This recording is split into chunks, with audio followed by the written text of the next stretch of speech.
Richard Reese is staying at Baylor, and I missed it. This is an emergency. Locked on Baylor.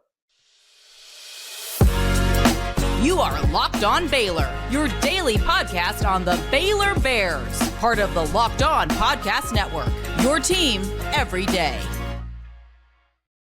Thanks for joining us for this emergency Locked On Baylor bonus episode, if you will, bonus segment. It's an emergency because when I saw that Drake Dabney put out the graphic that he's returning Sunday, peel back the curtain, Sunday, I was like, okay, that's the show today. I started researching into it. It was the second time I had been on Twitter all day was when I saw that. And then I did a whole episode about him transferring out or hitting the portal, Eric Mateos leaving, and Matt Jones sticking around. So if you haven't gone and listened to it yet, go right ahead for that. Please do, wherever you find your podcast or on the channel on YouTube, basically wherever you're seeing this right now.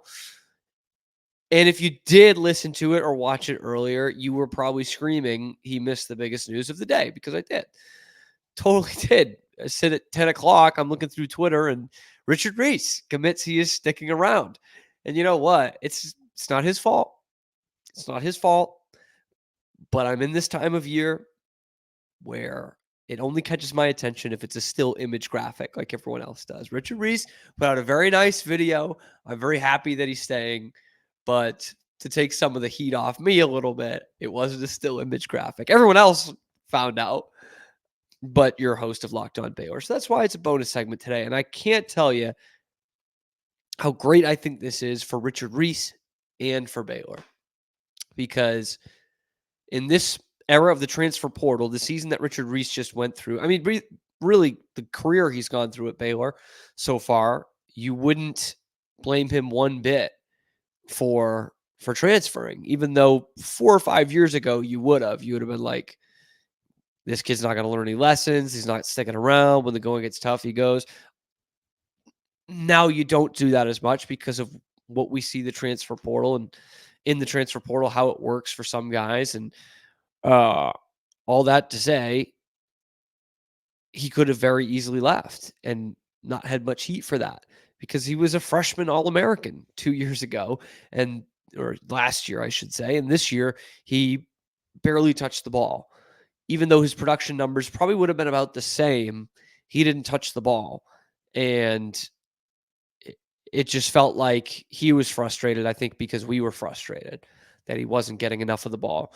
And you had a good feeling about keeping these young defensive guys, even though they were getting calls from other places. But with the amount of good film Richard Reese has put out there, and if he wasn't happy with his role, he would have been snatched up in a heartbeat, and he could well have been a stud somewhere else. This was a tougher one for Baylor to convince, I think, than even a Caden Jenkins or a Dawson Pendergrass, guys who shined as freshmen this year. I think this was an even tougher ask for this Baylor coaching staff. So, big win. I mean, how quick we forget, or maybe how quick the coaches forgot, this guy was over a 900-yard rusher as a freshman, as a true freshman, as an 18-year-old.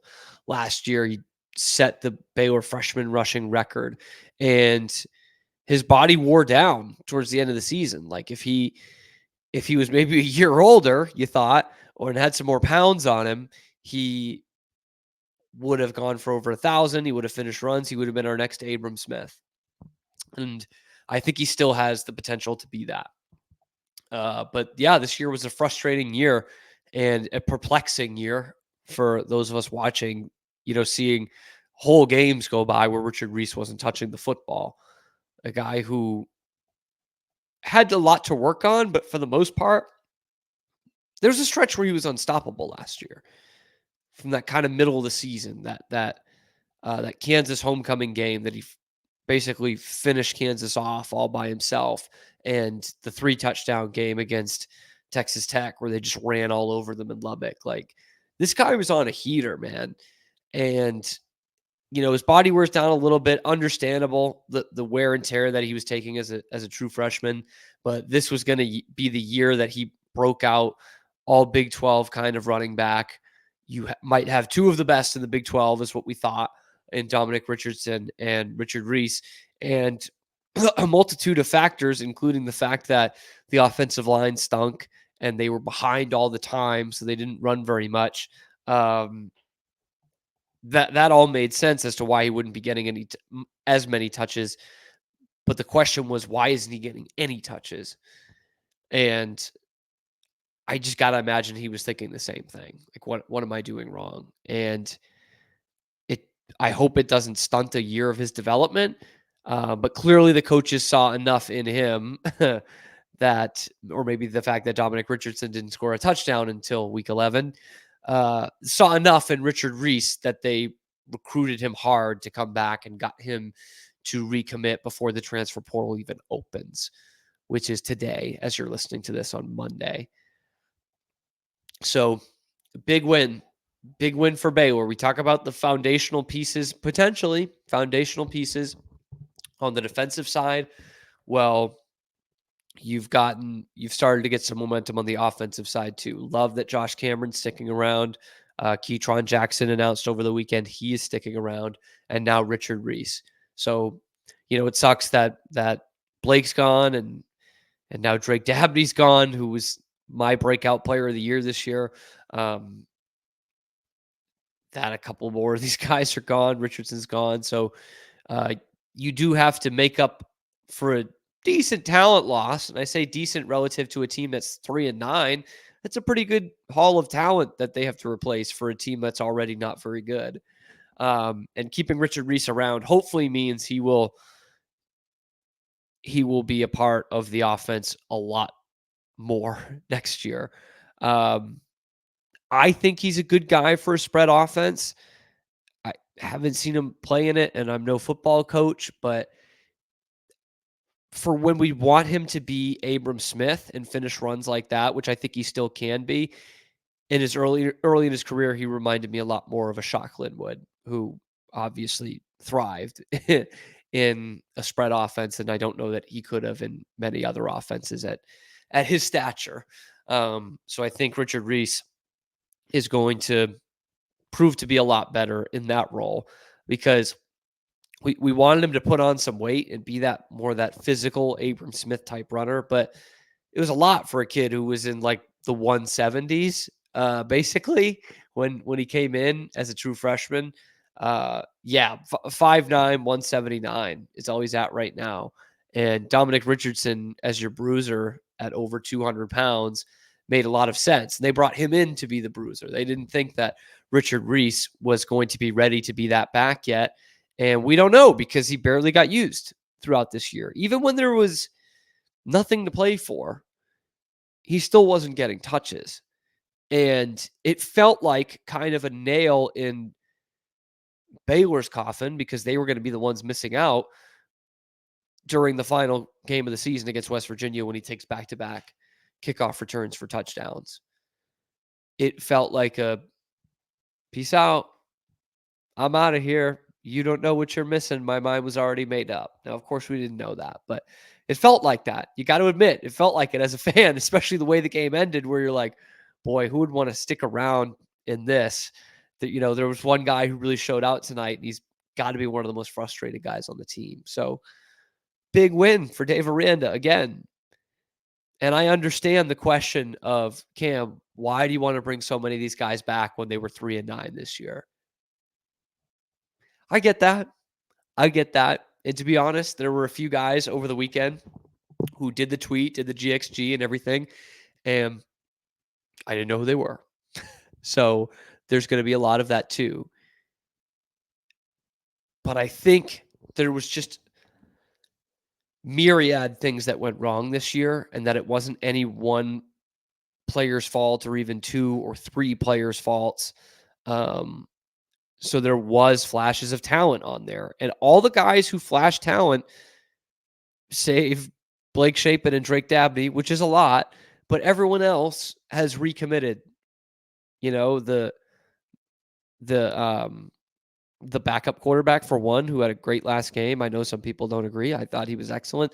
But the Caden Jenkins, the DJ Colemans, the Tevin Williams, the Matt Jones, which was kind of unexpected, Kelsey Johnson, Keytron Jackson, Dawson Pendergrass, and now Richard Reese. You are keeping some darn good football players. Now you need to go out and get a heck of a lot more. But my fear was that we were going to be starting from zero from a personnel perspective.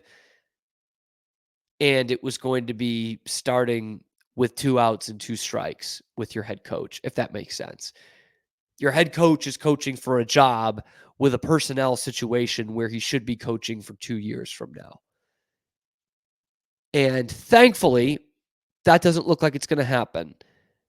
I still don't think it's a very good football team yet. But they've got an aggressive portal coach who's now come in as the OC. The head coach has mentioned time and again now how much he needs to hit the portal, and he's hitting the portal like his job depends on it. And so it's just less of an excuse now, I guess, is what I was trying to say with that. You have a good enough core that if you add some big pieces in the transfer portal, you could be a winning team again. I wouldn't call it an 8 or 9 win team.